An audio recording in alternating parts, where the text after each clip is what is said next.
अभी हम लोग पढ़ने जा रहे हैं class 11 ICSC collection of ISC poems की पहली पोएम, जिसका नाम है Abhisara. First line, Upagupta the disciple of Buddha lay asleep in. First line, अब इसका एक्सप्लेनेशन है। Upagupta who was the follower of Buddha was sleeping. Upagupta कौन है? फॉलोअर ऑफ बुद्धा है और वो क्या कर रहे थे? सो रहे थे। Line second, the dust by the city wall of Mathura. ठीक है, अब इसका एक्सप्लेनेशन है। On the road beside the city wall of Mathura. ठीक है, वो मथुरा की एक रोड पे, कॉर्नर पे रोड के सो रहे थे। कौन? उपगुप्ता। अब third line, lamp were all out, door were all shut and stars. मतलब इनका कहने का मीनिंग ये है, एक्सप्लेनेशन है इंग्लिश में। All the lights were switched off and the doors were closed and the stars. मतलब जितनी भी लाइट थी वो सब बुझ चुकी थी। कहाँ पे? मथुरा की रोड पे। और वहाँ पे जितने भी घर थे सब लाइट्स बुझ गई थी, स्ट्रीट लाइट बुझ गई थी, और जितने भी वहाँ पे लोग थे। और यहाँ पे ये भी बताया गया है कि स्टार्स भी बुझ चुके थे। Where fourth line, were all hidden by the murky sky of August. ये किस समय का टाइम है? अगस्त का। Explanation, could not be seen as it was a very dark sky in the month of August, the rainy season। होता क्या है, जब अगस्त में रेनी सीजन होता है तो हम लोग को स्टार्स भी नजर नहीं आते हैं। तो ये उसी समय का बात है। तो जो बता नहीं रहे हैं, इससे ऊपर वाली लाइन में थर्ड लाइन बताया था, and the door were closed and the stars. Stars close मतलब क्लाउडी, जो बादल हैं वो कैसे हो गए हैं? Very dark sky. Point line number 5, who was were whose twinkling were ankle. Explanation, amidst the dark the sound of ankles could be heard, a pair of feet approaching in the dark. अब यहाँ पे क्या हुआ? उपगुप्ता के साथ यहाँ पे एकदम सन्नाटा था और अंधेरा था। अचानक से कुछ आवाजें आई और इनको लगा कि कोई मेरे पास आ रहा है। पेयर ऑफ फीट मतलब दो पैर की आवाज आ रही थी, छन छन छन छन। Touching the breast of a sudden, point number line number 6, touching his breast of a sudden मतलब, अब इसकी meaning, and suddenly tripped over the beast of उपगुप्ता। और उनको ऐसा लगा कि जैसे उनके ऊपर किसी ने मतलब छू के निकल गए हो। वो फीट, जो फीट था, जो पैर था जिसकी आवाज आ रही थी, वो उपगुप्ता के बगल से तो निकला लेकिन इनके ऊपर छू के निकल गया। कहाँ पे छू के निकल गया? ब्रेस्ट के ऊपर। Point line number 7, he woke up suddenly, or he woke up started and the light from a woman, meaning at the shock of it he was awake, and then the light from the lamp of a woman। तो उसके बाद जो थोड़ी मोड़ी light थी तो वो एक लड़की पे पड़ती है, मतलब एक औरत पे पड़ती है, और वो शॉक हो जाते, इतनी रात में एक औरत कैसे यहाँ पे। Line number 8, lamp fell on his forgiving eyes, meaning fell on his eyes. The eyes has the power to forgive all for their mistakes। तो यहाँ पे, वहाँ पे जब उनको देखा तो उन्होंने कहा कि हमें यहाँ पे कोई मदद की ज़रूरत आपसे नहीं है। Line number 9, it was Vasavadatta, the dancing girl started with jewels, मतलब ज्वेलरी से। Meaning, the girl was Vasavadatta, उसका नाम था VASA Vasavadatta. She was a dancer, वो कौन था, डांसिंग गर्ल थी। फॉर हर ब्यूटी, और वो बहुत ही खूबसूरत दिख रही थी। एंड रिचेस, और बहुत ही अमीर थी। All her body was covered with jewels, और उसकी बॉडी किससे भरी हुई थी, जेवल से, जेवर से। Line number 10, clouded with a pale blue mantle, drunk with the wine of her youth। तो इस meaning, she was wearing a pale blue, pale मतलब डला हुआ, पेल मतलब ढला हुआ जो कलर होता है, जैसे येलो होता है बहुत खिला हुआ, एक डल कलर होता है वैसा, dull colour. She was wearing a pale blue loose robe, मतलब उसने जो कपड़ा पहना था लाइट ब्लू कलर का, मतलब फीका ब्लू था, और वो एकदम लूज था, मतलब जैसे जो नहाने के बाद भी टॉवेल आती है वो पूरा पहनने वाली, वैसा था। Just like wine can intoxicate a person who take in it excess, the lady was also over him and exclusively proud of her youthful beauty. और वो अपने आप को ये कह रहे थे, मैं बहुत ही यहाँ पे मतलब बहुत ही खूबसूरत हूँ, और ये अपने बारे में खूब बढ़ा चढ़ा के बता रही थी। एक मेटाफर है बस, ये कुछ और नहीं। अब लाइन नंबर 11, लाइन ऊपर नीचे हो सकती है, आप लोग अपना देख लीजिएगा, अब हम लाइन नहीं बताएंगे। She lowered her lamp and saw the young face austerely beautiful. Austerely means simple. अब इसकी meaning, she lowered her lamp to see whom she was hit with her foot and found a face that was young, simple and beautiful। तो वो जब अपना lamp लेके चल रही थी, तो उसने जब अपना लैंप अपने मुंह पास किया, तो उपग्रह जो थे, क्या था इनका, क्या नाम, हाँ, उपागुप्ता ने कहा कि, कौन सी लाइन थी, उपागुप्ता, हाँ, तो उन्होंने कहा, जब उसने अपना उपगुप्ता, वो जो लड़की थी, वो अपने तरफ जब उसने अपना फेस के तरफ वासावदत्ता अपने फेस की तरफ जब लैम्प करे, तो उसने देखा उपगुप्ता ने कि ये जो लड़की है वो बहुत ही ब्यूटीफुल, सिंपल है, और पूरे जेवर से भरी है, मतलब पूरी बॉडी पे।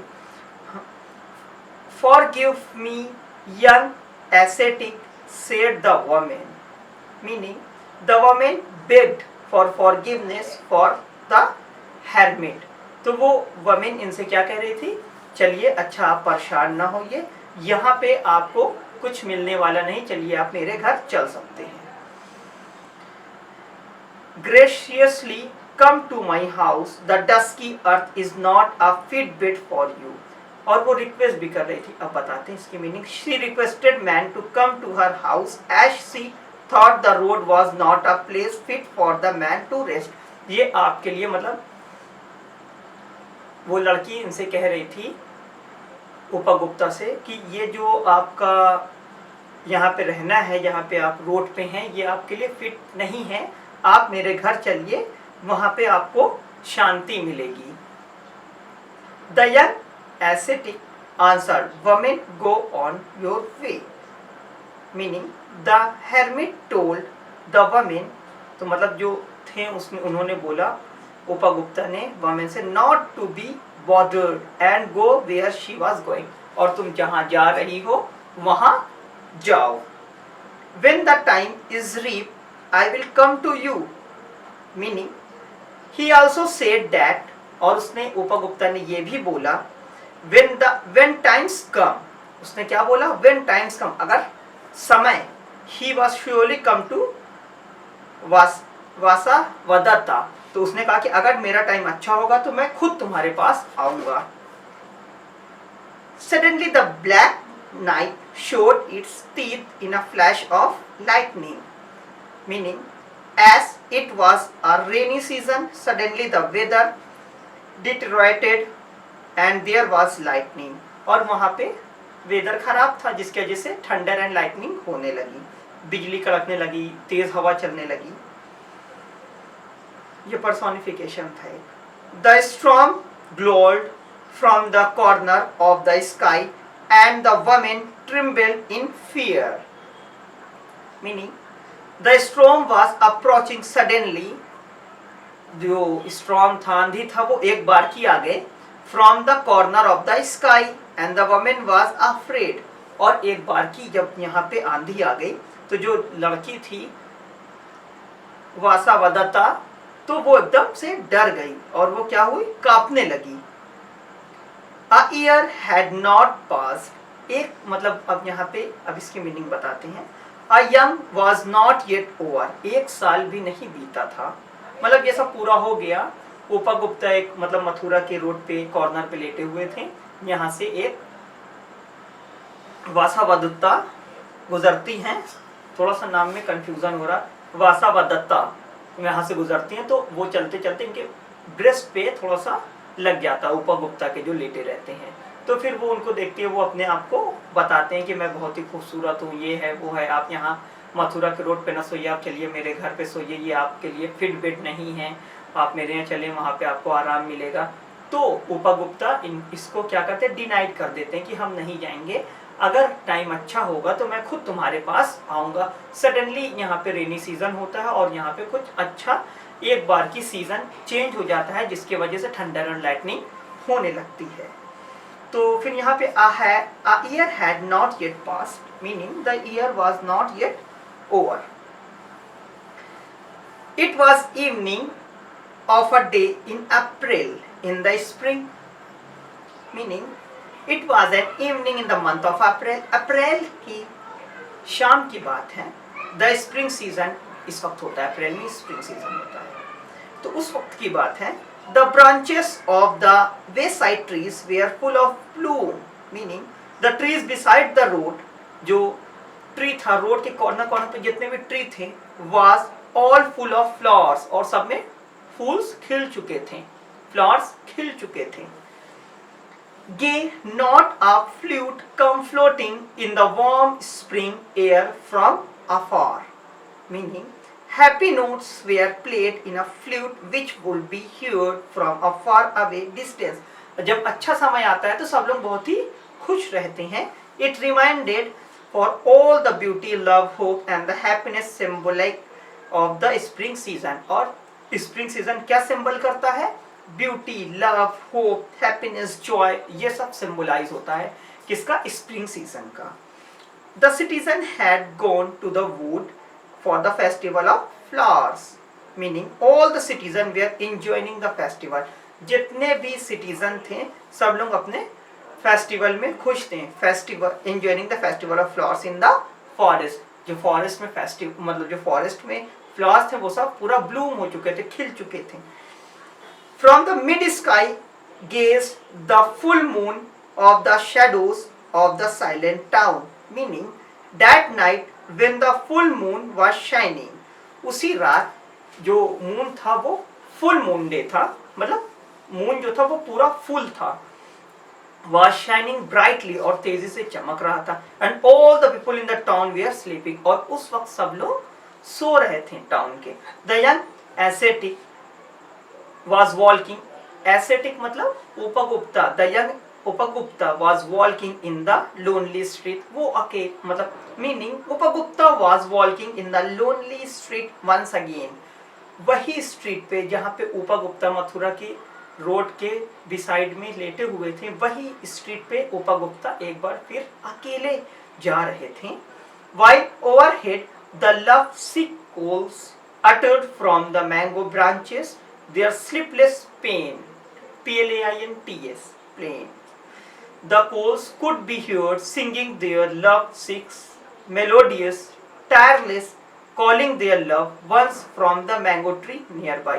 जैसे वहां पे जो मैंगो ट्री थी इनको मतलब कॉल कर रहा था, आओ मेरे पास आओ, किसको, उपगुप्ता को। Upagupta pass through the city gates and stood at the base of the rampart, rampart में डिफेंस वॉल। अब देखते हैं इसकी meaning. Upagupta pass the city gate, मतलब जो मथुरा था वहां पास, वो वहां पे पहुंच गए थे और वहां पे पास कर रहे थे। And stood under the defence wall at the edge of the city, एकदम उसके गेट पास पहुंच गए थे, मथुरा में ये आ गए थे। The woman lay at his feet in the shadow of the mango grove। तो वहाँ पे जो गार्डन था, गार्डन में जो मैंगो ट्री को बुला रहा था, उसका जो गेट था वहाँ पास ये एकदम पहुँच गए थे। तो उसके अंदर अब इसकी meaning, a woman was lying near his feet under the shadow of some mango tree.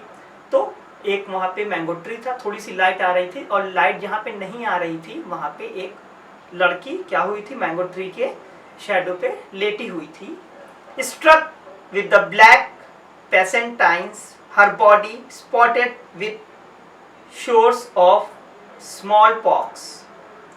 उसको क्या हो गया था, smallpox, meaning she was suffering from a fatal disease. Fatal disease मतलब एक ये ऐसी डिजीज होती है एक के बाद दूसरे को, जिसको छुआछूत की बीमारी कहते हैं।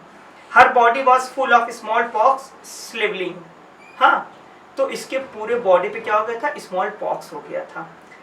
She had been hurried driven away from the town, meaning she was remove from the town in the hurry. तो उसको जल्द से जल्द उसके टाउन से निकाल दिया गया था। To avoid her poisonous contagion, तो meaning so that the other people in the town did not have to suffer from the same communicable disease. मतलब वहाँ के जितने भी लोग थे ये नहीं चाह रहे थे कि इसको अपने टाउन में रखें, इससे दूसरे को बीमारी हो सकती है, इसलिए इसको टाउन से बाहर निकाल दिया गया। In all that pain she had nobody to take care of her, और इसको कोई देख रेख नहीं कर रहा था। The ascetic sat by her side, took her head on his knee, meaning Upagupta set beside her and took her head on his knee. Upagupta बैठते हैं उसके बगल में और उसका सर अपने नी पे रख ले। मीन्स नी मतलब KNEES, नीज मतलब घुटनों पे अपना सर, उसका सर रख लेते हैं। The moistened her lips with water and smeared her body with balm, meaning he gave her water and put a balm all over her body so that she could get a little relief from her pain। तो उपगुप्ता उसके पास जाते हैं, उसको पानी देते हैं और उसके पूरे बॉडी में जहाँ जहाँ पे चिकन पॉक्स होती, स्मॉल पॉक्स होती हैं, तो उसको क्या करते हैं, पूरे में बाम लगा देते हैं। Who are you merciful merciful one asked the woman, meaning the woman asked who he was that shows her mercy and care. तो मतलब हमें तो कोई पूछ नहीं रहा है और हमको अपने टाउन से भी भगा दिया गया, हम यहाँ पे पड़े हैं, आप कौन हो जो आप मेरी इतनी केयर कर रहे हो। The time at last he come to visit you and I am। Upagupta फिर बोलते हैं, उपगुप्ता replied that finally the meaning उपगुप्ता replied that finally the time had come to visit the woman and so he has। हम वही हैं जो बहुत दिन पहले तुमको मिले थे। उपगुप्ता उसको पहचान जाते हैं। हर वसावदत्ता replied the young ascetic। तो हर वसावदत्ता क्या बोलती हैं, meaning come to वसावदत्ता the young hermit knew, मतलब the young Upagupta knew who was the woman who was and he and has come to help her in her distress when nobody else was around। ये उस वक्त उपगुप्ता का मदद करे थी, मदद के लिए कहे थे मगर उपगुप्ता नहीं गए, तो आज उपगुप्ता इसके लिए मदद कर रहे हैं। Thank you.